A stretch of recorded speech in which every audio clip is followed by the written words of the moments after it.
not wrong. Definitely an early adopter, but then like I have a hard time. Like if it's already started running, I'm like, no, I'm gonna get the next one. Yeah. I, So I feel like that's what a lot of people I think went through then. You know what I yeah, mean? Because I think that at that point, it hit an ETH, it hit 2 ETH, it hit 4 ETH, and nobody thought it was going to keep going. yeah. You know Like what I mean? maybe like it would stop And at one of those E's and then some other right. things would catch up. And it would stop. It would stop. I mean, a lot of believers definitely thought it would keep going. I mean, I definitely believed it would keep going to a degree, but I didn't know it was going to get that parabolic.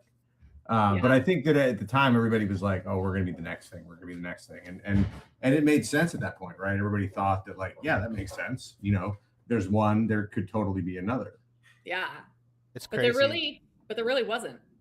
There really wasn't. I mean, the closest thing was Pudgy after Luca bought it, Right. but in a different way, more in a price way. Same but different.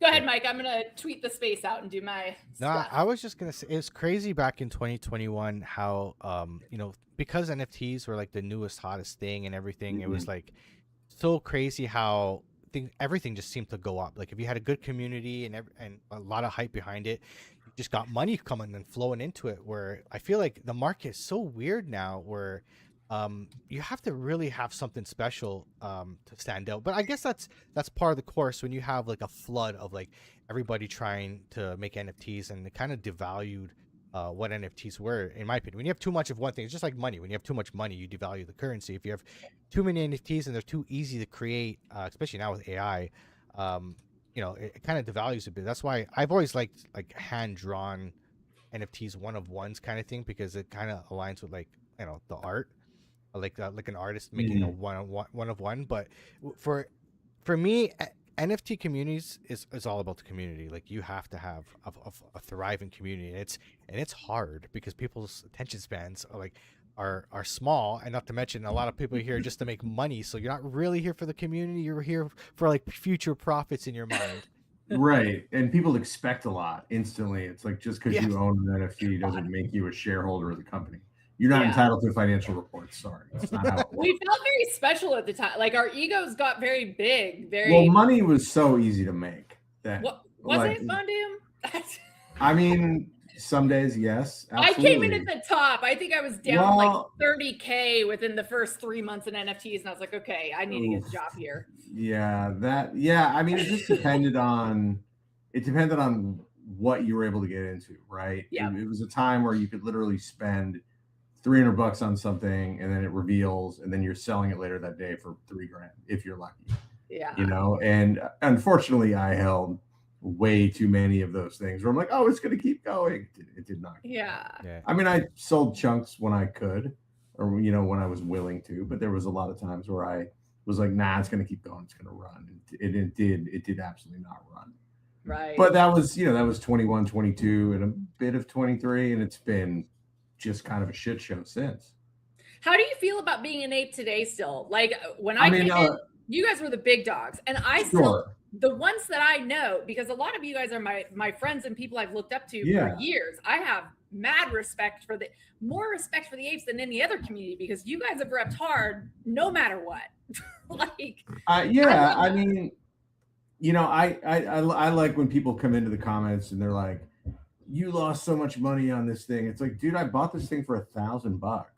Yeah. Like it would have to basically, even if it went to zero, I'm still up because of everything I've gotten from it. Look, I have a ton of friends in the community. I've done a lot of business with people in the community. We Command Line, one of my companies, we're building games and infrastructure. So we are neck deep with Yuga, building tons of experiences for Other Side. We built the first persistent experience that we did a kind of a public demo of, I would say, for about 2 weeks in July, called Bathroom Blitz, which was just this fun, ridiculous third-person shooter where you're shrunk down to toy soldier size. You're in the Bored Ape bathroom, and you're just running around on teams trying to kill each other. Super fun, super ridiculous. Everything that like anybody that has any understanding of the lore would definitely have appreciated. I mean, I made sure there was just a ton of fun Easter eggs in there for people to discover and wander around. Obviously avoid getting shot by a rocket launcher and all. But I mean, I love it because I know so many people, in the community, and yeah, the community's definitely changed and shifted, and a lot of people have gone. Some people are coming back. I mean, the price is ridiculous right now, but I mean, the price is, whatever. It's a market, right? It's what people are willing to pay for it. Just like any collectible market. I mean, I've been into collectibles my entire life, so I vividly remember wrapping my head around this in 2020 when I got on Clubhouse. I wouldn't say early, like midway. I would say like in, if we're gonna equate this to like, maybe soccer terms, it was like maybe late in the, I would mid in the second half, right? So maybe 65, 70 minutes into a 90-minute game. Okay, thank you for clarifying. Sure. Like I saw you look confused, and I wanted to make sure that we were on the same page. Yeah, and I was trying to wrap my head around it because initially, like, I mean, basically, I mean, I'll give you the short version of the story. Basically, my company that I co-founded back in 2014 with a couple friends, we were doing enterprise visualization, right? We were Unreal Engine's first enterprise partner in North America. We were building tons of stuff globally, stuff in Saudi Arabia, stuff, we worked on the Hard Rock Hollywood Hotel, the Guitar Hotel in Hollywood, Florida. We were doing Mandarin Oriental in the Cayman Islands. We were doing Hard Rock, not Hard Rock, it was Wynn Encore. They changed it to Encore midway through because Steve Wynn got let go for the nefarious treatment of a lot of people over a lot of years, and he finally got called out for his shenanigans. So initially it was the Win, then it became the Encore. So we rode through that nightmare where we're like, are we going to get paid? Which was that's not like working fun.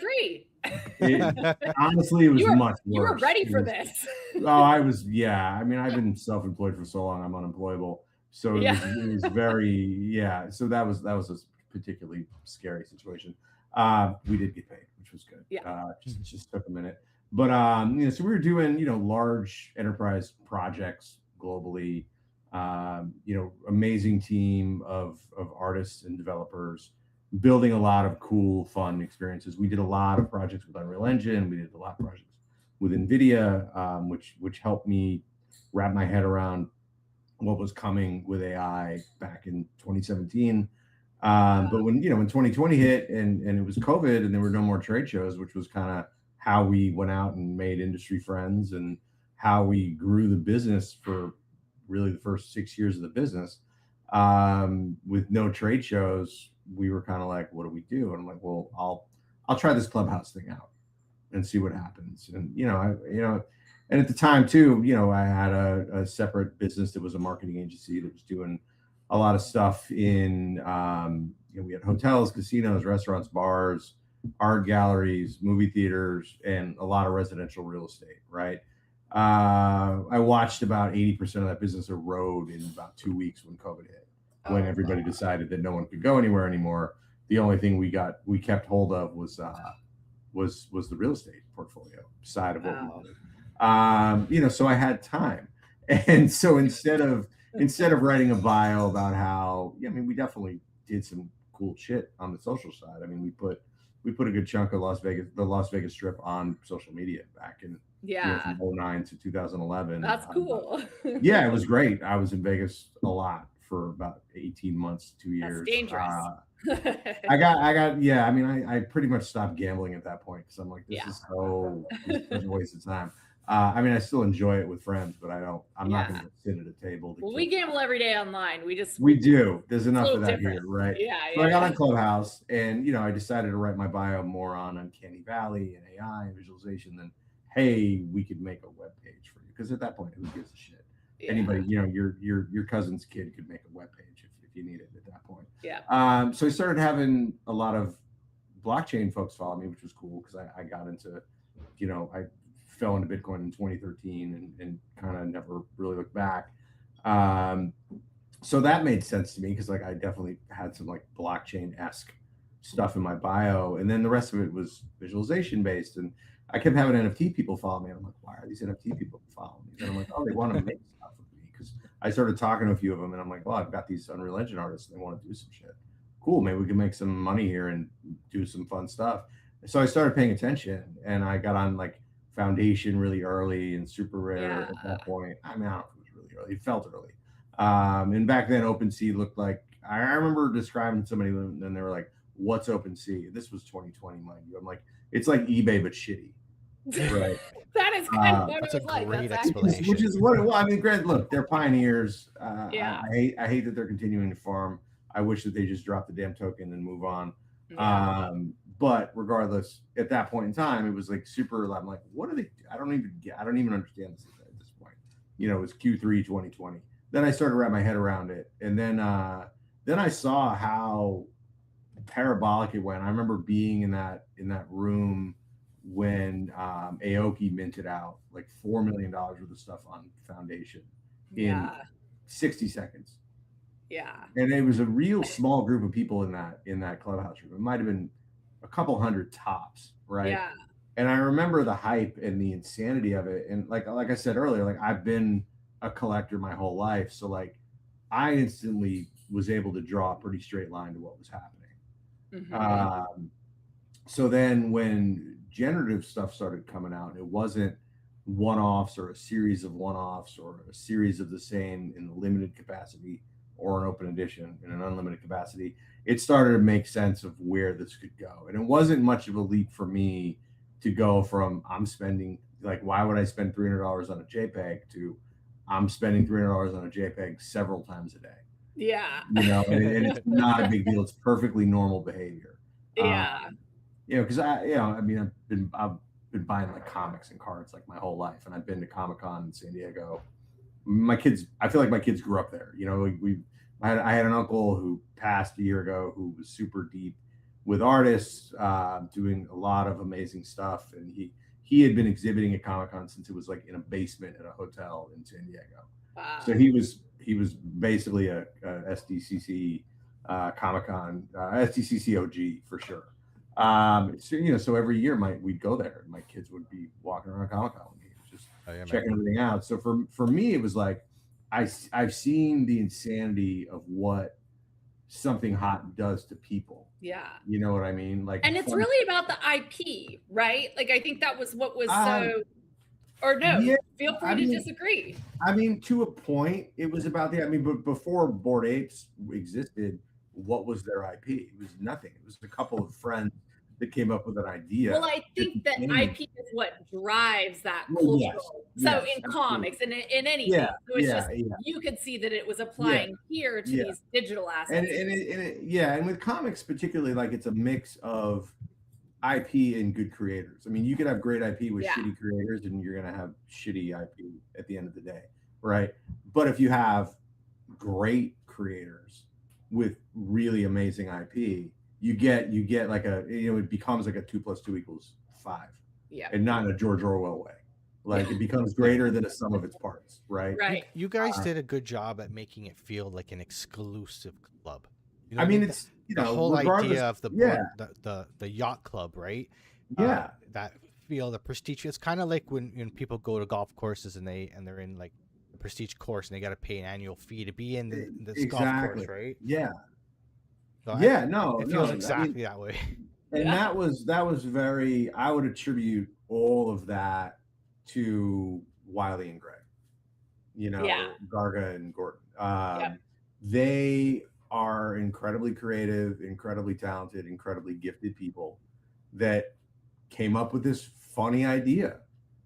And it helped that they were, are, not just were, they're incredibly well read, right? So they've gone down a million rabbit holes and seen in their, imagined in their minds a million worlds based on the countless books that they've read. Right? So I think that coming from them, like when you look at what was happening then, and you think about what you knew about the people that were organizing these things then, right? It almost seems like, okay, yeah, this definitely was the best bet when you look at the teams, right? Yep. Because these guys just had such a phenomenal methodology of telling a foundational story. Yeah. The lore of it was like, oh yeah, I could buy into this. Yeah. You know, there are a bunch it of made apes. It feel like you had to get in, like, you know what I mean? Like, yeah, oh yeah, I gotta get one of these. Like, the FOMO was deep. The FOMO was deep with it, you know. I got a writer's room NFT. I was like, oh, I'm going to be involved somehow. I still have it. Oh, that thing, yeah, that did not pan out. That is one of many things. So well. Many adjacent projects did not pan out. But I think like the community did like. Because we were launching, I don't know if you remember Crypto Poppy, Pirates of the Metaverse, way back in the day. He was my first co-founder that took a chance on me in Web3. I love him to death. I know there was a lot of, they kind of disappeared at the end, but they got a lot of hate, But that was a fun one. I remember that. I had a bunch of them. It really was. And I looked up to the Bored Ape. I modeled our Twitter, and I learned how to scale Twitter accounts by watching how the Bored Apes ran their account. And it was by amplifying their community, making the community feel special to be a part of this group, making it, people in their merch out, it was a culture. They really built a culture, and it may feel like a dip in the culture, but I feel like they're never like 10 years down the road. I think it's going to be such a flex, right? To have like held through all of this, and then, all the history and the lore and the ups and the downs, like, it's one of those things that will just probably have value. And even if it doesn't, like the networking value and the recognizable, like, do you think you would have had the same career in crypto not rocking a Bored Ape PFP? No, I don't think so. Like, and it's funny because like I've always, my two of my favorite things have always been like robots and monkeys. So like for me, it's like this almost feels like a natural identity to like just commandeer, right? Were you in GameStop by any chance? Yeah, a bit. Yeah, for sure. I was too. Strung together. See, that's the whole feel of that. Again, that private golf course. Like, you get in the room with some amazing people, paying $50,000 a year, for example, to be in a private golf course, and it opens up opportunities that you may never have had if you weren't in that room. Yeah, it's like a Soho House membership that doesn't end. Yeah. You know what I mean? Funny. We were at one of my first crypto events, IRL. I just drove up to Charlotte to go to a little local thrown out one. And it's funny because after you've like been around crypto and worked in crypto for a while, there are some really wealthy holders, but there's a lot of like dirt ass poor Bored Ape Yacht Club holders. Oh, totally. And like they got lucky. So this hoopty pulls up and parks right in front of us outside this bar. I was like, dude, I had a friend with me or my brother with me. I was like, I bet you $20 that's a Bored Ape holder. He gets out, he's wearing the hoodie. We ask him, and I won my 20. But it's just crazy, like the how quickly you can rise right through these connective tissues that combine people more. I remember Punk 6529 writing a thread a long time ago just about how Bored Ape Yacht Club holders, aside from financial anything, are more like each other than non-Bored Ape holders. And we don't really know what all of the connective tissue is. Part of it's the lore and the, there were so many things that held it together, but it didn't matter how much money you had, right? And I think no, not at all. It's a crypto dream. Yeah, it was more about who you are. Yeah. And that's like so cool. That like where else in the world have you seen that in the real world? You can't, like, even if it's even in fraternity, there's a screening process. Yeah. Right. For this, it's like you're just dumb enough to spend money. You know what I mean? And I was dumb enough to spend money, and I'm glad I did. Because honestly, it was one of the, like I've said this before. Like I definitely zero regrets. And I don't, like, for me, like, it's not, I'm never going to sell this guy. It's like, this is the online identity of this persona. It's like when Tomas sold his ape, and it's like, he's never been Tomas since. No. Unfortunately for him, he keeps getting kicked off of X. I hung out with him a bit after Ape Fest, because he was in Vegas. I never met him, and I've known him for years, and he gets a lot of shit. But I've never had a problem with him. He's always been cool to me. I still have my FUD tokens. Yeah, he's a funny guy. I think he gets wrapped up in a lot of things, and but but if you know him, it's just like, dude, whatever, dude, just ignore it and don't buy it. Like a lovable idiot. Yeah. And we were at Profits Through an Event, and we were at that bar, and then everyone was outside because it was kind of like the bar ended. The party ended at the bar, and we were all trying to figure out where we were gonna go, and we're outside like waiting for an Uber, and then I hear somebody say, Timos, and I was like, no way. And I went up to him and I'm like, dude, and he's like, no way. And he ended up hopping in an Uber with us, and we tried to go to some after party, but it wasn't happening. We ended up somewhere else. We ended up at the bar at the hotel. We were all staying at Resort World because that was where a lot of the apes were. So we just ended up at some bar there where supposedly it was going to be, oh God, who was playing? We had heard that, I want to say it was like Benny the Butcher or some like New York rapper was going to play. And we're like, oh, hell yeah, let's go there. And we were, my crew and I were there the night before. So we're like, oh, we know exactly where it is. But he did not play. But it was fun. How was the rest of 8 Fest this year compared to other years? 8 Fest was a blast. I had a great time. I mean, Area 15, they had the entirety of Area 15 for the night. It was. What is Area 15? Area 15 is this off the strip venue in Vegas that is kind of an event center, but also it's where Meow Wolf is. Do you know have you seen any? Oh, that's a crazy experience.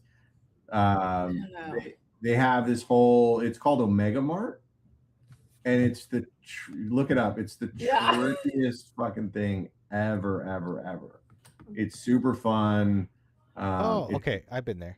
It probably helps if you're. So when I was at the Bitcoin conference, I think the Pizza Ninjas had a party at the Area 15. Yeah. There's been a lot of parties there for sure, and a lot of crypto parties. Cool. When I was helping out the crew that did Web3 Expo in Vegas towards the end of 23, or maybe it was 22. Yeah, I think it was October 22. No, I think it was 23. Never mind. We did it at the Win. We had it was great. It was like a finance meets crypto kind of a thing. We had about 6,000 people at the Win for that. But there was like this huge Solana party, Area 15, that a lot of us rolled out to, which was a blast. But it was great. I mean, they had, you had Big Boy from Outkast, and Clips played. It was amazing. Super fun. Great people. They know how to throw a party. I don't think anybody has ever denied that. That is for sure. That's a fact. And then there was the poker tournament was a blast. I played in that, which was fun. Nice. And then there was a bunch of offsite events, and like I said earlier, like we're doing a lot of business with Yuga, so we had a couple of good sit downs and meetings, and at this point, like there's just some of my favorite people are there, like Juan Kim, who was Josh's business partner with Boardroom Ventures. I met Juan when I met Josh, and we all became fast friends. I love Josh. Late 21. Yeah, I was on a call with Josh a couple hours ago about the so stuff was we're doing with Proto. Nice. Oh yeah, he told me. Yeah. I'm glad. Yeah. Not that everybody. Yeah. But yes, you should definitely do that. Yeah. We are. Yeah, I think. No, 8 Fest was a blast. I loved it, and had a great time. I was lucky enough to go to a private dinner with a lot of heavy hitters. I'm not going to name names. You post something about that, or somebody posted like going to a private dinner with Garga and everybody. I don't know if it's. I don't know. I didn't post that, but that is okay. It was very demure and mindful of you not to post that. Yeah, I don't, but it was at Delilah at the Win. Yeah, and we had a private room, and it was some of the best steak I've ever had by far. Although my one half of my two boys are home from college, and one of them is the one that's home is actually in the kitchen right now fixing some steaks that are going to be amazing. I'll post a picture of them before they're cooked. Oh, thanks. I took a good picture there. Sweet of you. So Yeah. keeping on the NFT train here. Sure. Let's talk about the hype or non-hype, the lack of hype in the market right now. So I attribute this to, retail really hasn't felt like it's come back. Now, I wonder like why you would think retail's not here. Do you think Biden hurt people too much and put a sour taste in people, the mouth in crypto, or do you think too many people just got burnt and have PTSD from FTX? And I mean, I think all the above. All the above. Yeah. I mean, it didn't help that for several years, one of the things that I would wake up and think about was being debanked, right, for myself or one of my companies. Like that was always a concern. Where it's like, well, I don't think that just because I hold Bitcoin means I'm a criminal. Right. Jamie Dimon, who is now buying Bitcoin, ironically enough, or Elizabeth Warren, who still thinks that. So yeah, I mean, I think that there's a lot of PTSD from that 4-year period of time. Yeah. Lots of whiplash. Yeah. Because I feel like in 2021, so many celebrities were coming in and just like getting in, exploring this crypto thing, and it's like, I feel like I just feel like an air of caution. You know what I mean? I feel like they're so rich, maybe they're so wealthy. It's like, okay, I don't need this. I don't want to deal with like the backlash for this right now. I think it's MoonPay's or maybe fault. they're buying it privately and they're just not. When MoonPay bought all those apes, that was the top. When they started buying apes and giving, it kind of was, when Justin Bieber spent what $1 million on one of these, because it was the sad one that he vibed with the most. I don't know, man. I mean, they're the ones that are Yuga specifically is the one company out there making the biggest play, right? And that is with Other Side, right? It's not with the clubhouse that they're going to open. It's with Other Side. And knowing, I mean, there's a lot. There's more I can't say that I can, right? Because I'm NDA'd up to my eyeballs, and I don't want. We won't tell anyone. I mean, you won't. But we're good. Whatever the 1,000 average viewers you get, they might. And I like my friends at Yuga. But when you think about it, right? Okay, so like a lot of people will shit on the idea of a metaverse. It's like, oh, it's a metaverse. Even Facebook's not doing. They're cutting their metaverse budget. It's like the perception of the metaverse has been widely misinformed, in my opinion. Right? Yeah. And a lot of that has to do with the perception of the majority of people's metaverse being from Ready Player One. Right? Yeah. And NC, we needed AI to catch up and this agentic culture to be able to fill. I remember going into Decentraland and like I had a couple friends that had different worlds, and I was like, I mean, it looks cool, but like, what do I do? I remember walking around Decentraland and I'm like, this is the hottest thing going on right now. Yeah, you're like, what is wrong with these people? And we'd all try to pump it and be like, oh, the future's here. Yeah, and it turns out that the majority of the Decentraland bring me back to 1998. Why don't you? Yeah, facts. Yeah, but I think like, but from a hardware standpoint, right? What needs to happen to get to some type of Ready Player One interface, right? I mean, I can gloss over it and just say a fucking lot needs to happen before we get there, because we don't have haptics, right? We don't have a full body suit that we can get into, and we don't have the VR visualization bandwidth to get to that, where it's this fully literal immersive world, right? So let's take a step back and talk about like, what is the metaverse, right? Well, the metaverse is, we're in the metaverse now. Yep. We're 3 people in 3 different locations around North America. I agree. I'm assuming that you're in Canada because your handle is Modern Canadian. Yes. He's so nice. The big Canadian flag behind me. Yeah. You also have the maple leaf behind you, very proudly displayed. I'm in California, and I think you're somewhere in the Southeast. You're in Georgia. So here's 3 people in a virtual call, essentially, having a discussion about whatever the hell we're talking about at that given moment. I thought Aaron Haber's little metaverse was amazing. The comedy club. Yeah, that was cool. Yeah. God, I thought that could have been like, had he got the funding and attention, like that's a cool concept. Yeah, it was a good concept. I did like that concept. Fortnite's a metaverse. Roblox is a metaverse. There's already metaverses. They're just not necessarily the Steven Spielberg production of Ready Player One that we're all waiting for. The financial rails aren't.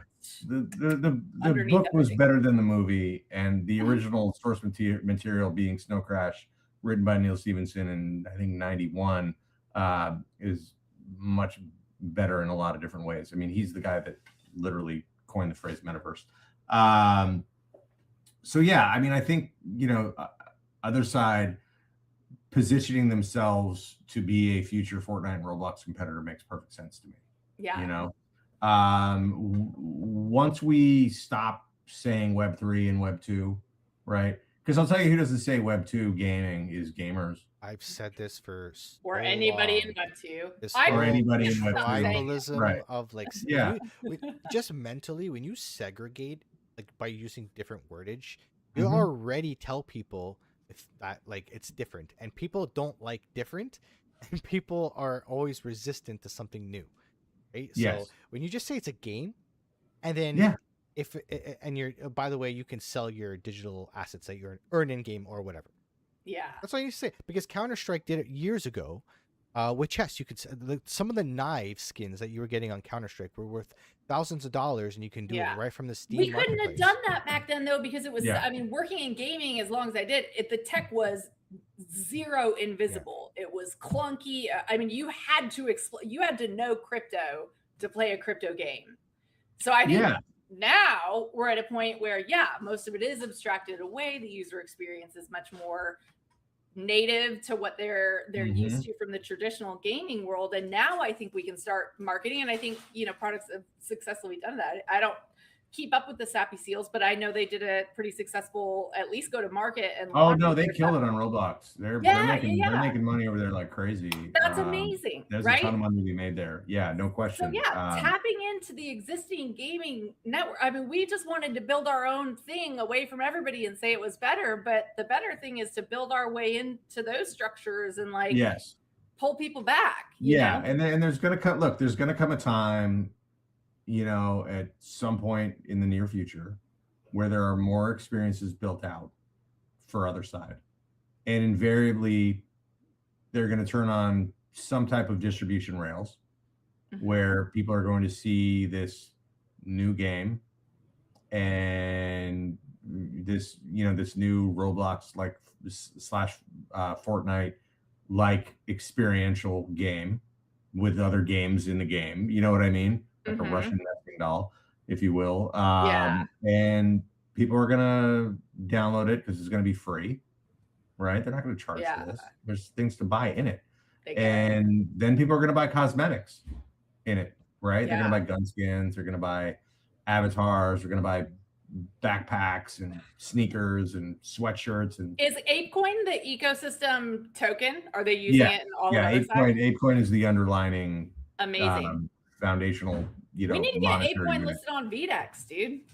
I can make an intro for you, no problem.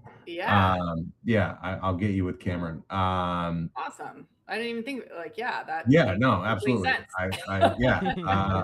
Easy. That's not a problem. Half of our ambassadors are Bored Apes. Inadvertently. I'll put you in a group chat with Cameron. He's ApeCo CEO. Yeah, that'd be cool. On the Ape Gene side. Awesome. Yeah, he's great. I love that dude. So what's going to happen is somebody's going to play a game, and then somebody's going to find an item, right? They're going to randomly find an item or win an item or whatever, or buy an item, and they're going to sell that item for more than they bought it for. Yeah. And then they're going to go back to their school or their dorm room or their frat house or their office, and they're going to say, hey, I bought this thing for $20 and I sold it for $200. Or I bought this thing, or I found this item and there's only one of them, and someone bought it for me for $10,000. What the fuck? Yeah. That's crazy. I mean, that was how 2021 blew up. That was how 2021 blew up. But here's the thing, the very name NFT sucks. right? Oh my It's God. a branding, look, Yeah. I'm a marketing guy, branding guy, strategy at Can we heart. just call it digital possessions? I mean, digital collectibles, Yeah. maybe. I mean, at least ordinals sounded interesting. NFT sounds like Yeah. it's like, oh, what is that thing you arrived in? Oh, it's a combustible engine vehicle. No, it's Yeah. a fucking car. Yeah. Is what it Yeah. is, right? Yeah. And there Like, are, I mean, some of the things are collectibles and some of the things are more utility items. I mean, yeah, it's for digital worlds. It's yeah, a If it's for a game. game, I would just call it like if it's a skin, call it a skin. If it's yeah. It's an if average. it's a Well, cosmetic, call it a cosmetic. Like a yeah, backpack could be a I feel like cosmetic. there's a difference between a skin and an avatar because the skin is what you buy in a game where I don't own the item, right? Yeah. Or I own the item in an account that I can Yeah. never. This is where I feel like the differentiation of language is going to work well, Yeah. I think, in There has our to be favor, some nuance. right? You So know, that's where I think Avatar is interesting because it's like, well, I bought a bunch of avatars and I sold some. Yeah. you know, it's actually really funny. I've been playing League of Legends, Cool. and since the rise of NFTs, they literally say now, they never did this before. They make it very clear that you do not own the skins; you own Yeah. a license to Yeah. use the Yeah. skins when you Yeah. purchase them. And I'm like, Right. that's so funny because Yeah. that And it probably that says never had to revocable be in the language language before. somewhere too. Yeah, so Yeah. it's just funny how they never had Mm. to mention it until now. For me, that was like a gauge. I was like okay, Mhm. this is where adoption, because it's making its way towards these big games where they're like, hey, Yeah. we got to make sure it's clear here that when you're coming here, you don't own it, and then Yeah. Yeah. and when you see more of that, it's gonna push people to be like, well, no, I want to own my skin, Mm-hmm. right? So that's, I don't know, it was a cool little nerdy Well, thing for me.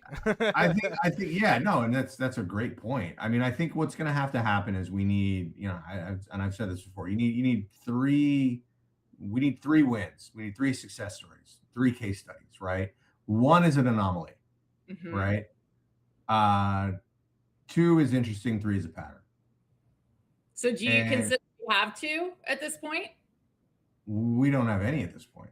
Well, I going back to NFTs, would you say Bored Ape Yacht Club was an example? Oh, well, And I'm Penguin yeah. I mean, I'm more talking in terms of like games? other side being mass adopted, right? Gotcha. And Okay. people stopping the, oh, it's a Web3 game, oh, it's a Web2 Yeah. game, like, because nobody outside of us say that. No. I know, because we did, look, we built out about 30 Fortnite games over the last couple of years, and some of them have been with some heavy hitters, right? We did LaMelo Ball and Puma, right? That's So Puma gave us a pretty decent budget to bring in streamers, and we brought in some huge streamers for this. Some of them love the idea, some of them love crypto, but they won't talk about it in their stream, because there's a different creator that I'm friends with that I know fairly well, who was on a forward trajectory, bought an NFT and talked about it on a stream. He lost like 20% of his followers in a week because so many people are like, you're gonna scam us, and they just dipped and they hated him.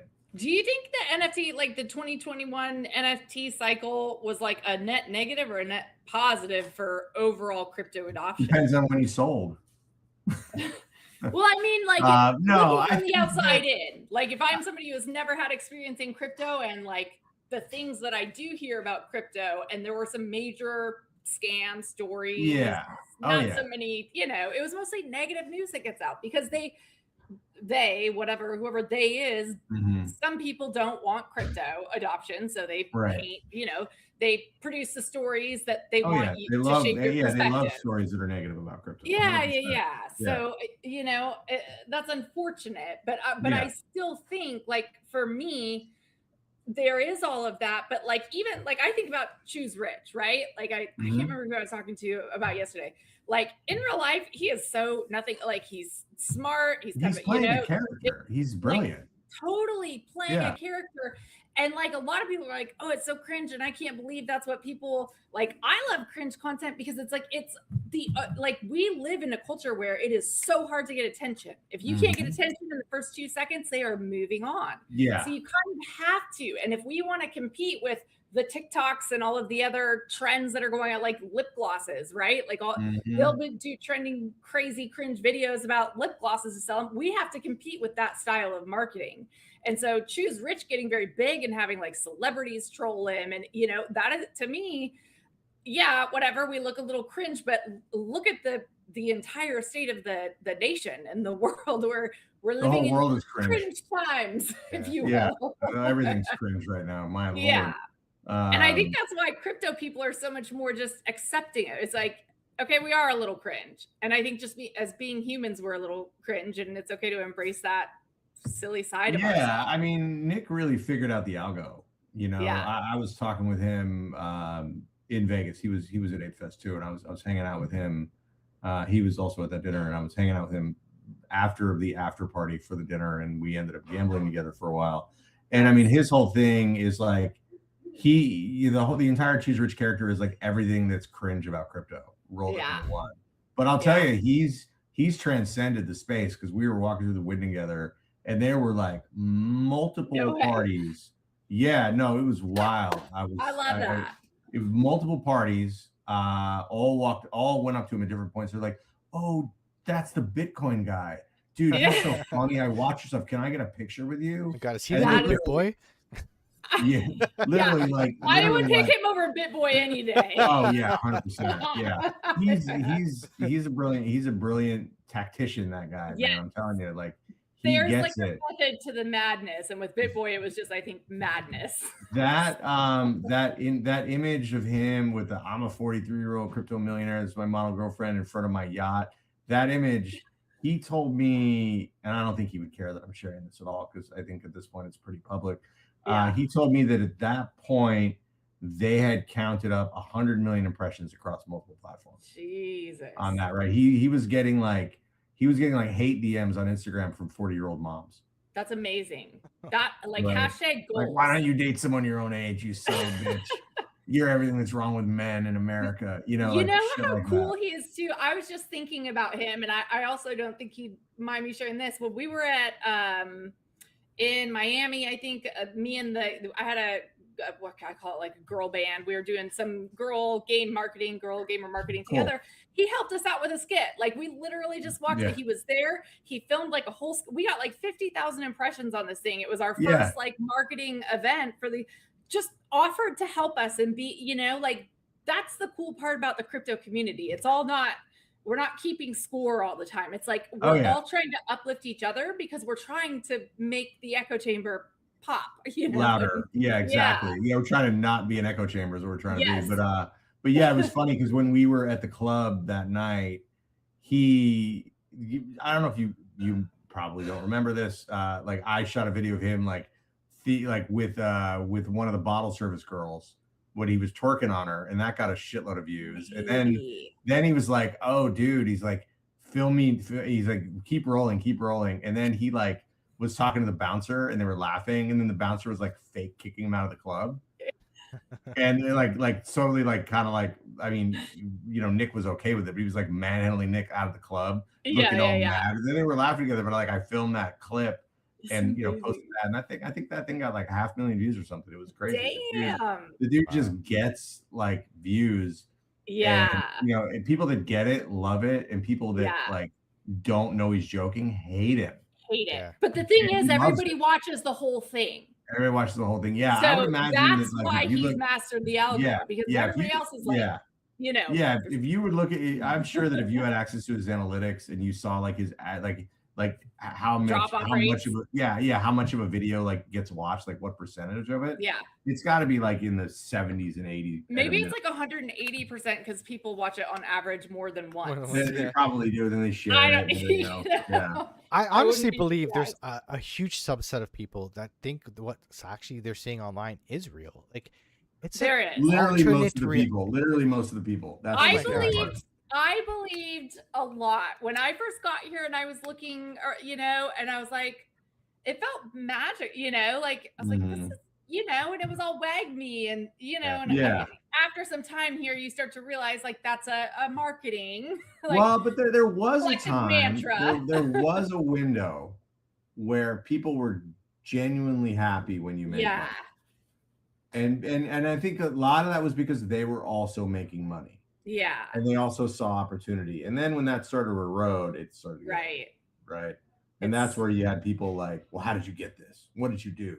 Yeah. You know, and then I can't believe you sold that free NFT that you got for marketing for this company for the last 2 months. How dare you? Like, I have a power bill to pay. Yeah, this was my pay for my mortgage is due. You know, Yeah. maybe like I have to pay the bank. Cell shaming is one of the just that things that just needs to disappear from the space. I always hop on and defend when we're in a financial like system. Like crypto itself is like a financial network of different coins and ways to transact amongst people, and to transact means you have to sell something.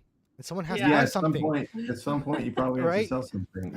Every candle on a chart is buying or selling. So you have to understand, like, needs to move. Exactly, it's the velocity of money. Velocity of money always has to be changing hands. So I don't know. I don't understand the self-shaming. People put their morality and put things on a pedestal, but those people stay broke. Yeah, they don't take profits. They do. They do. And that was me for a long time, right? Like, and I didn't self-shame, but I was like, I'm a loyal community member, and one day that will pay off, like the Bored Apes. And then you just slowly start to realize, like, oh, okay. I started to quickly be like, I don't think NFTs are really the ultimate thing here. And I was like, I have a lot of experience in e-commerce, and Crypto Poppy gave me a job. I just DM'd him and was like, let me help you. And he gave me my first shot. Like I think I saw the longer vision of content creators and, this whole new online economy and distribution of marketing, right? Like marketing spends. It's not going to be so agency focused, and there's going to be automated payment rails for so many individual creators. So the value of having a platform to me became apparent early, and part of my pathway to building a platform was with communities, right? There were people that would buy into a community and then tweet it and get a bunch of followers that way. I was like, I'd rather lean into one, and become well known in that community and do a great job in that community than just be somebody that's seen as kind of bouncing around. So it served me well, but certainly it was an interesting time. I want to talk, because we are getting kind of late into the show. I want to talk about your show with Ben. Okay. Yeah. The FYI show. It's been going on. Tell us how long it's been going on. How did the show come about? How did you guys hook up? I'll answer them in order. Well, wait, maybe I won't. I expect you to remember the order. Yeah. Well, we just did episode 121 today. Okay. So we started, I believe our first show was either late August or early September of 24. So we're in our, we passed our first full year, so we're getting, we're getting towards the middle of our second year. I met Ben when he was at Rug Radio. He had reached out to me with some potential opportunity on, I don't know, whatever was getting pushed through Rug Radio at that point in time. And then we just started talking, and you fell in love with him. Yeah, maybe he fell in love with me. Let's be honest. No, he's great. We had, we were having great conversations, and it was fun. And I was already thinking about wanting to get back into spaces and do something more regular. Yes. Like a couple times a week. I could never do what Cap and Bark do, where they're up every day doing that. What are they? How many drugs do they have to do to? I think both those guys are pretty clean living. Really? A lot of coffee, I think. Yeah. Definitely coffee and not cocaine. I don't maybe Adderall. I don't know. Maybe there's some prescriptions involved, but no, those guys are like super chill. They're grinders. They're grinders, and stop. and if we were 20 years younger, we could do it maybe. Yeah, those guys are not that young either. They're in their, I think Cap's in his early 40s, late 30s, and Bart's in his 30s at least. Yeah, they're not kids. They're definitely more millennial than Gen Z. Okay. But I think, and Bark's at OpenSea now full time, and I'm pretty sure he left the show. So it's Cap and I think random co-hosts that are friends with all of us.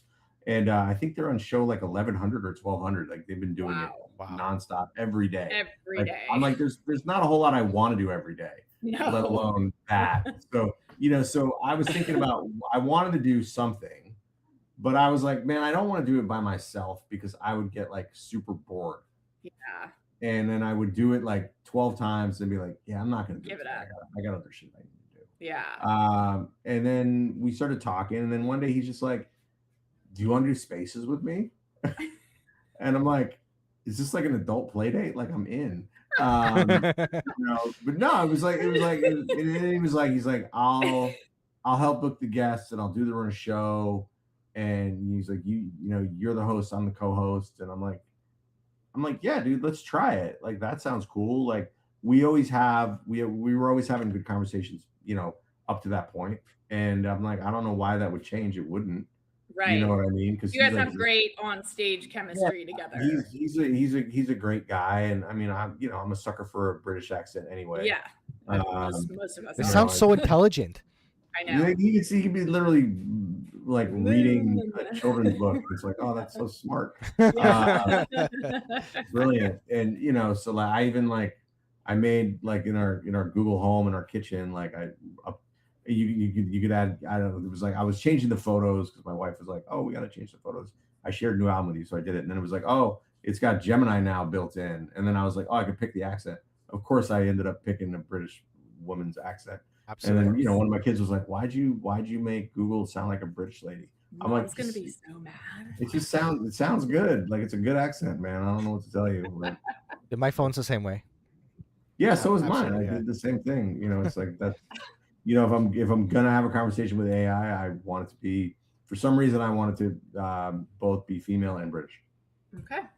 I think that if we were to poll that, I think that would probably be, at least in the United States, the consensus. Yeah. We do seem to have a fascination. We long to be back under the royal rule. We really must. Deep in our hearts. See, it's what's that? I don't think we ever left being ruled by Canada here. I don't know. What is the syndrome? Stockholm syndrome?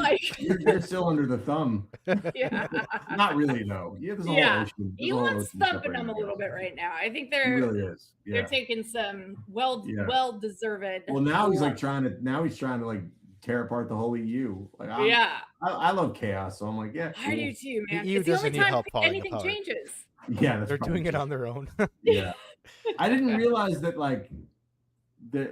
all of the European countries, and this shows what a dumb American I am, right? All of the European countries elect their own government, but then the EU government is appointed. So like that woman that's the president, she's an appointed individual.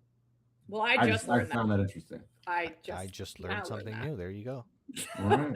There you go. I'm passing my world knowledge to y'all. Yeah. You guys have You're so cultured. Well, part of the reason they are so cultured is because of the people that are on their show. So talk about, you guys have had incredible guests. Like, who are some of your favorites? What do you guys talk about? Who wants to come tune in and listen to the show? Because I want to clip something up for you guys. And I mean, we have had a continual stream of great guests. We had a couple people from VDEX pull up not too long ago. I think I've heard that. You may have heard of them. We've had a lot of people.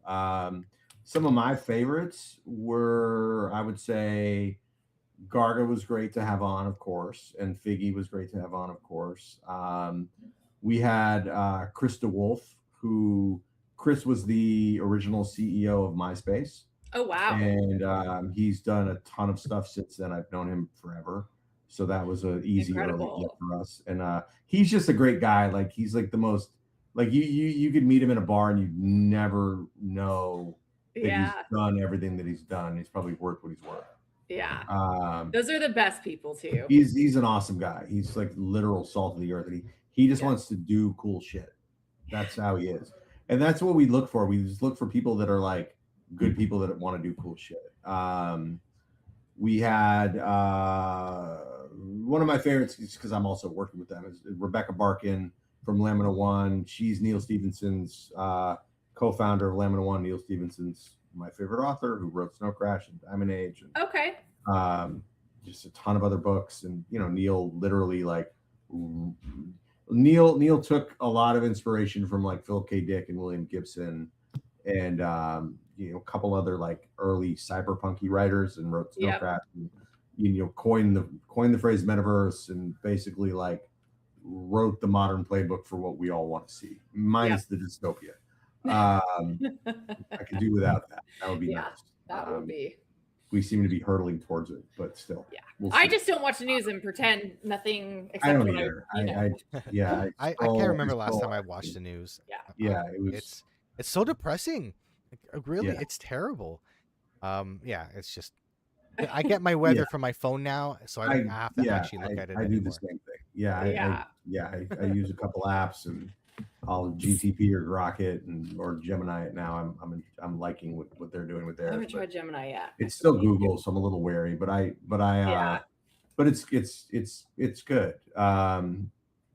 So we've had a ton of great people like of that caliber. Yeah, and that's like top tier for Spaces. And I want to ask, like, Spaces, what has the evolution of Spaces been like? So, you were here from the Clubhouse days.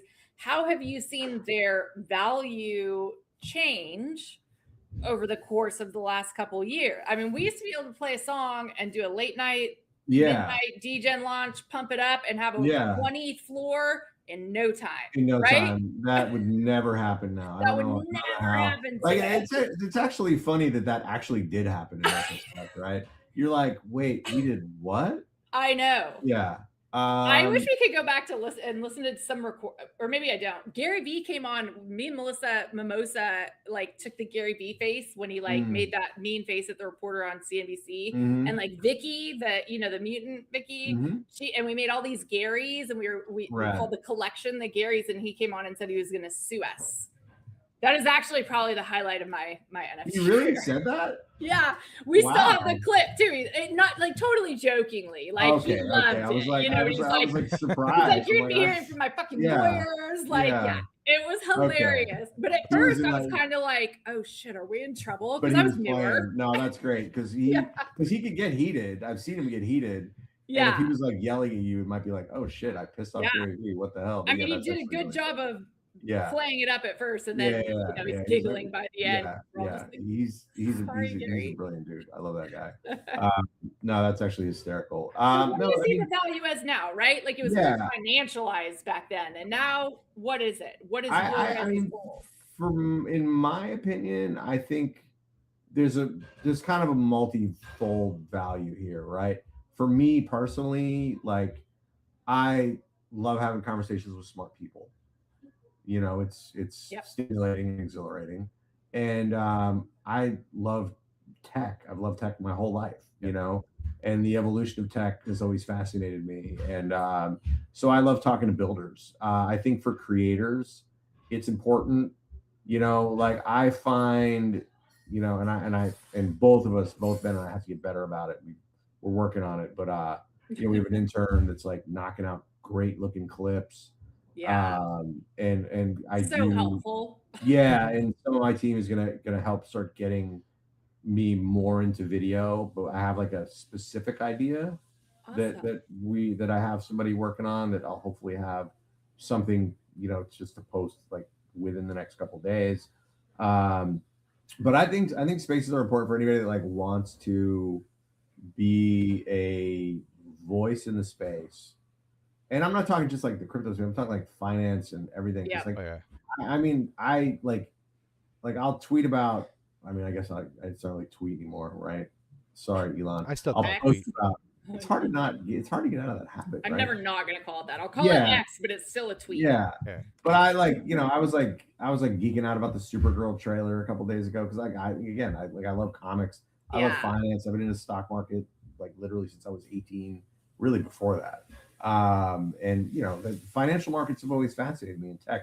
So like I definitely try to like speak about more things than just one single vertical, which sometimes is funky for the algorithm because like sometimes if I like go on a tear and I'm like shit talking the governor of California because like he's fucked this state up royally, like then all of a sudden I'm getting all this like political stuff and I'm like, dude, I don't want all this. So then I'll go a different route and I'll start to heal my algo a bit. But I think spaces are really important.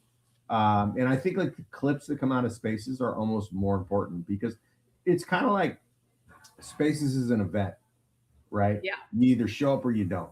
you could listen to the recording. In your case, you could watch the video, and that's good that there's like that after content, right? But it's kind of like in marketing, it's like you have the event, but then you have like the wrap up of the event, and then it's the story you tell after the event. That's as important as the event, right? Because for the people that weren't there, well, they might want to hear about it. Like, how was it?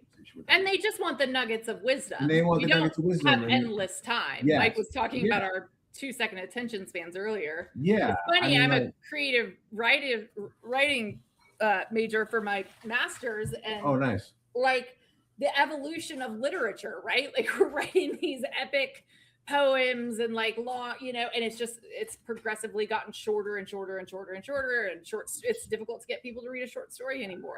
Very true. Yeah. And now it's tweets, and it's just like I don't know what. So when I think about stuff like that, and I think about Neuralink, right? Like our ability, like because it takes us so long to digest that information, but if we have more computing power, will we? Like what will we do with our brains when we have Neuralinks? What is it going to be like? We probably won't even need language anymore. Yeah. It'll all just be connected. We'll just won't even need to speak anymore. So weird.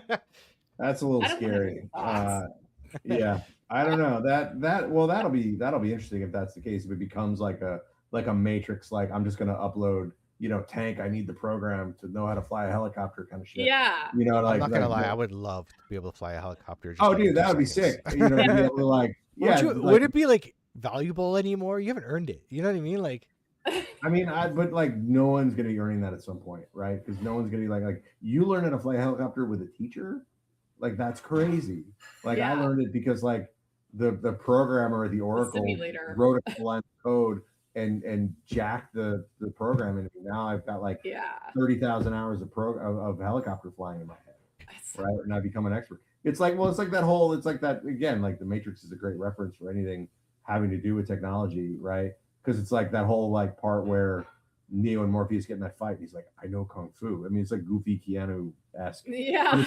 But like when you think about like the practical applications of like brain computer interface and Neuralink and things like that, it's like that we will get to that at some point. That's exactly what it will probably look like. Yeah. 20 or 30 years. Running a program. Like somebody beat Diablo completely with the Neuralink. Like no controller. That was so cool. That's insane. Yeah. Like how did we get here from I went to school in the 90s. I was hunting and pecking under the keyboard learning to type. I wonder if I would be a better like I like my new obsession is Marvel Rivals. I wonder if I would be a better Marvel Rivals player without having to use my hands, just my brain. Because maybe I fat finger a button here or there, but like it won't fat finger in my head. Absolutely. And it'll save the time because your neurons or whatever don't have to fire all the way down to your synapses or whatever. I would sound so much smarter because I swear to God, I mistype on my phone all the damn time. I missed old Blackberries, the full keyboard Blackberries. Never mistyped. Nowadays, I'm pressing 3 or 4 buttons at the same damn time. Yeah. And I sound like a really old person right now. And I am rugging this. I am so sorry, viewers. And it's like, I would actually sound really intelligent because I wouldn't make a spelling mistake. Yeah. Now you gotta reread everything before you post it. Oh my God. I don't have to. Sometimes I'm just like, I just gotta get this posted out or put this out. And I won't look at it. I'll come back to it later. I'm like, God damn it, I spelled it wrong again. Yeah. We all sound so old now. I've spelled things wrong so many damn times. My phone has learned my spelling mistakes and thinks it's a normal word. That's hysterical. Well, tell me how you're doing in this VDEX competition, Vaughn, before we let you go. It's an interesting competition, not knowing how everybody's doing. Like I am enjoying the fact that like I don't know what the other 7 competitors are doing. Right. In terms of like how they're doing. I know that one of them I think already lost like half their money. Yeah. I'm up right now. Oh, are you? Yeah, I'm up. I longed Bitcoin yesterday at 85,845. Right. I did a 50x long because I'm like, fuck it. Let's go. Hello. I didn't do a ton of that, that theoretical $1,000. Yeah. Right. I did a piece of it, but I'm up. I posted earlier. I was up like 106%. I'm up like 99%. Dang, I'm gonna have to retweet those updates. I gotta send those to me because I'm like scaling back on social media time and doing more BD and bringing in more traders. So like, you probably won't see the BDX pages hopping for a while, but that's just shifting business priorities. You gotta get more people in. I longed Fartcoin for the culture. Good. How did that go? I'm up about 30% on that. Are you friends with D-Train? Did he onboard you to Fartcoin? I know so many people that have Fartcoin. It's like I was like I had to do that, and I'll post about it. Like I didn't even get any. I'm so mad at myself. I thought it was a joke. Then I long gold and ETH. Okay. I'm down a little bit on those, but not much. But overall, gold is the play, man, into the end of the year. But yeah, why isn't silver on here? It will be. We're going to start. We were focusing on stability after the stress test that we did alongside the Zeke campaign. So we got, tightening up the hatches, and then we're going to resume. I think next week we're going to be looking to do 3 new listings per week. I think the next one is oil, though. Sorry to disappoint you. But I know silver should definitely be up there because people, there's lots of conversations. Yeah. Well, I mean, geez, silver's at, what is it right now? It's at 65.50. That is wild. Crazy. Wild. Has never been that high in history. That is nuts. I remember not even that long ago, it's like $25. Yeah. Yeah. It's just a weird time. Like nothing, crypto's down. It's the flight to scarcity and rare, like the scarce assets. Like that's what's happening, right? That's why gold is flipping. That's why Pokemon. Yeah. Silver. Now I wish Bitcoin would follow suit, but unfortunately, actually I wanted to get your opinion on this. Do you think we're in a bear market? Ooh. Dude, I don't know what we're in. It's really I literally I have all my charting on my trading view. And I mean, we're definitely like ranging right now. Like, I can screenshot this and share it with you. But, we're literally bouncing between the 2 levels that I had set. I don't know when, but it was like 87,141 and 87,839. We have been ranging in that since basically 6 a.m. my time, Pacific. Dang. And it's staying in between those levels. And it peaked up above it for a minute and then went right back into that range. So we're ranging in these 2 levels. The next level below 87,141 is 86,94. And then after that, it's like 80,682. So it's like a huge drop if we go below that 86. So I'm more of the camp. I'm more so in my mind, I'm a bear until we're above the daily 200-day moving average. That's usually the line in the sand. I mean, that makes sense. Yeah. But if you look at the 3-day, we could have a double bottom forming and another rise up. Now, I also think, look, I this is the thing. I can make really good cases for multiple scenarios, which is like why I'm so confused on what the heck's going on. So I have to take it day by day. Like that's my that's honestly that's a smart way day to go. By day. One moving average at a time, but I could say that even if we do have a rally, if you look at the daily, we have a huge head and shoulders.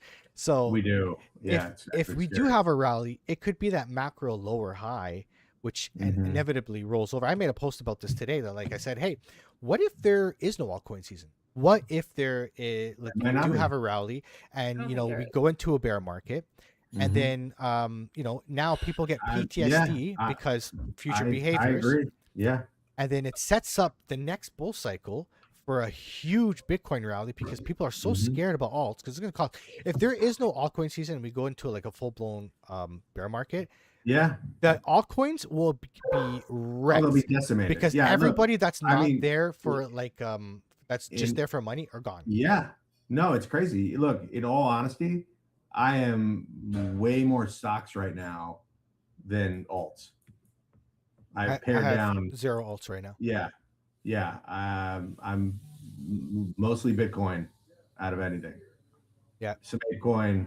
I kept my Monad, some of it anyway. Although it's how's that doing? Yeah.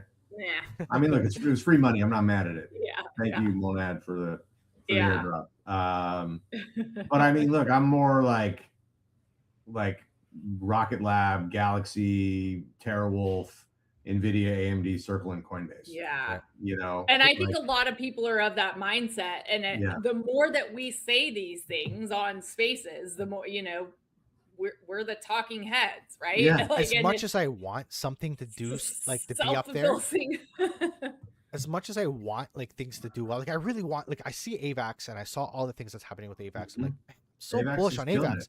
But on the other hand, I also have to understand, like, just we have to trade the market we have. And unfortunately, as much as I want AVAX and I believe AVAX is a really, really good coin, and this is not just AVAX, I'm just picking on AVAX because because it's something I'm familiar with. It's like $12 right now. But you know what? I told Whiskey it's gonna go to $12. She told me, no, I don't believe it. Don't show me this. And it did. I didn't say when. It took months. Yeah. But anyhow, I was like, so like when you look at these coins, I want them to do well, but unfortunately we have to be logical and we have to think about, you know, protecting capital. I got in at the bear market lows and some of my coins went back to my entry price back in 2022, which is crazy. I'm like, I have to sell because I don't want to lose money. I just did the right thing. So it's like, it's sad. I'm really, you know, I had in my mind a plan that altcoins were gonna, you know, do better than my Bitcoin holdings, but unfortunately that wasn't the case. Thank goodness I was mostly in Bitcoin this time because I got burned in 2021. So that PTSD ended up working out for me, but a lot of people didn't. A lot of people went altcoins because they thought, you know, especially getting in the bear market, traditionally when you buy it bear market lows, you know, that's where money's really made. And unfortunately people were not rewarded. I really do hope we have some sort of an altcoin season, but I don't see it right now. I don't see it in the charts. I hope we do too. But I like wouldn't, you know, obviously like I wouldn't count on it. You know what I mean? Like I'm not pushing much in that direction. Yeah. And if you're, don't YOLO right now. If you're, I believe in other side, so I believe that ApeCoin will go up. Yeah. But ApeCoin is so low right now. It's like things it's with like utility, right? Yeah, because there is utility behind them. Yeah, like in 26, there's going to be so many sinks for that token. Yeah, it's literally the most obvious play I could think of. I think Jose, I love what he says. He's like, you know, with most of these companies, the token is the product, right? There's no and you know, other side is a clear example of where there are multiple. There is a large ecosystem being built to support an economy, because that's what we're building is little mini economies. It's like I watch my kid play Minecraft and he's out there, you know, they can't talk, but they're out there making friends and partnerships and helping each other and trading things. That's what we're doing. We're trying to reinvent the way we interact as humans and transact and do business and live together, because the way we've lived has led us to where we're at, you know? No, I agree. And I think like, I think that like a lot of the historic logic around economies and how things are doing and what projections will be accurate or not accurate, I feel like all those bets are off right now because of AI, right? Yep. Because we're talking about replacing human intelligence ultimately, right? And the entirety of human labor on Earth is $115 trillion a year, right? So if we're replacing even 10% of that, that's crazy. You're talking about, you know, like $11.5 trillion or something. My brother worked at a big AI company that just cut a third of its workforce through its own AI development. Damn. Crazy. So now they're going to go be consultants at other companies, right? Like, I mean, that's how it all starts spreading. I feel like it's starting. I feel like we're in like a really interesting crossroads, because you have AI coming pretty soon and all these companies, and we're like one tick away from going across the line to like companies having full control and taking over the world, and like only a few companies, some post-apocalyptic thing where only a few companies own the whole world. And then we have blockchain coming up at the same time, which counteracts that, which brings the power back to the people through all these things. And DeFi, you know, we're all transacting and all these different things that we feel valuable, these different coins, but DeFi allows us to transact with those coins that we feel are valuable to whatever currency we want. I can trade and get Bitcoin. You can trade and swap all, you know, ApeCoin for Bitcoin. I can get what I want. You can get what you want. And that's why I think like the power of blockchain and DeFi in particular is going to be huge, and a huge need for it, because it's a game changer. It stops full control. Yeah. Yeah, I mean, when you look at like interest rates at banks compared to what you can get for staking USDC on very legit safe protocols, it's like you're crazy to do anything else. Stablecoin, even like conservatively 3.5%, which anywhere you can get. What are you getting at your bank? 0.01%. I know. Yeah, I made a post about it on Facebook the other day, and it got 2 likes. Yeah. My selfies get 100.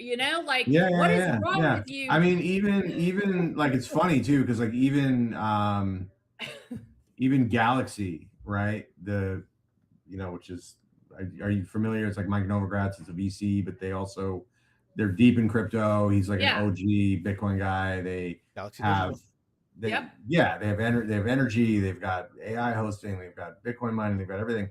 Like I opened up a Galaxy One account because I'm like, oh fuck, I'm buying that stock since it IPO'd. I know a guy that's a partner there. I've been a fan of these guys forever. They're like the East Coast version of A16Z, right? When it comes to VCs, right? Very cool. Top shelf, awesome, brilliant group. And it's kind of crazy because even just the cash in this account is making 3.5%. Yeah. Which is nuts. Yeah. And that should be enticing more people over. That just means us marketers and us talking heads and all of us need to do a better job. That's our mandate. That's what I've taken from the show today is like, we need to stop talking about Web 2, Web 3 and start talking about how, we have safe financial products where you can be your own bank. And instead of paying your bank interest, you can be earning it, We have strong arguments and we've done a shit job of making them and the technology hasn't been there. But this is the time when, especially if we go through difficult economic times, that's disruptive. I challenge everybody watching, anybody that is new to crypto, go do some crypto transactions, move some money around, then go back to your bank and ask for some money. Yeah. When you walk into a bank after using crypto on a regular basis, you feel so archaic. It's honestly, it's terrible. Insane sitting in line. It's like going to the post office. You got to sit in line. That's what I feel like. Yeah. You got to put your card in and your PIN number in, and then you got to ask them. And then they say you want to take more than just like a couple $100. And they're like, what do you need this money for? Well, no, screw you. It doesn't matter. Yeah, my money. It's what I need it for. It's not your business. When did I need permission to take that? Exactly. All right, guys. I do have a 10:30 call, and I know Doom has spent a long time with us and has probably got to run. So Doom, I'm smelling steak, so I gotta go. I know you're probably starving. What final thoughts would you leave the audience with? Tell us, when's your next show? Who do you guys have coming on, and where can we tune in and find it? Next show is Thursday. We've got our friends at Wire Network coming back with some good guests, and I think we're doing that one at 9 a.m. Pacific, so noon your time out in Georgia. Awesome. Well, we will be sure to tune in. It's a great show. I always love listening to you and Ben. You're doing a service. I appreciate the people that keep Spaces going through the good times of Spaces and the bad times, because 9/10 of success is showing up. Right. It 100% is. Just keep showing up. You guys are the masters. Until we don't have to show up anymore, and there could be a Von Doom size. And then you're just going to be like, I'll be like, I'm going to delete this account and log off forever. You're not going to sell it? Nah. Maybe I'll let my kids run it. Oh, that'd be fun. When they're ready. We'll be passing Twitter accounts. Yeah. That's right. becomes a you live on forever. Yeah. Right. Von Doom never dies. Well, on that super creepy note, everyone, thank you for tuning in. It's a very stoic note. It doesn't have to be creepy. It could be just stoic, It could, yeah. Well, I'll mull on that one a little bit when we wrap. All right. Sounds Have good. A good night, you guys. Yeah. We'll see you next week. And thank you again, Von Doom, for stopping by. Thank you both. Thanks for the time. That was fun.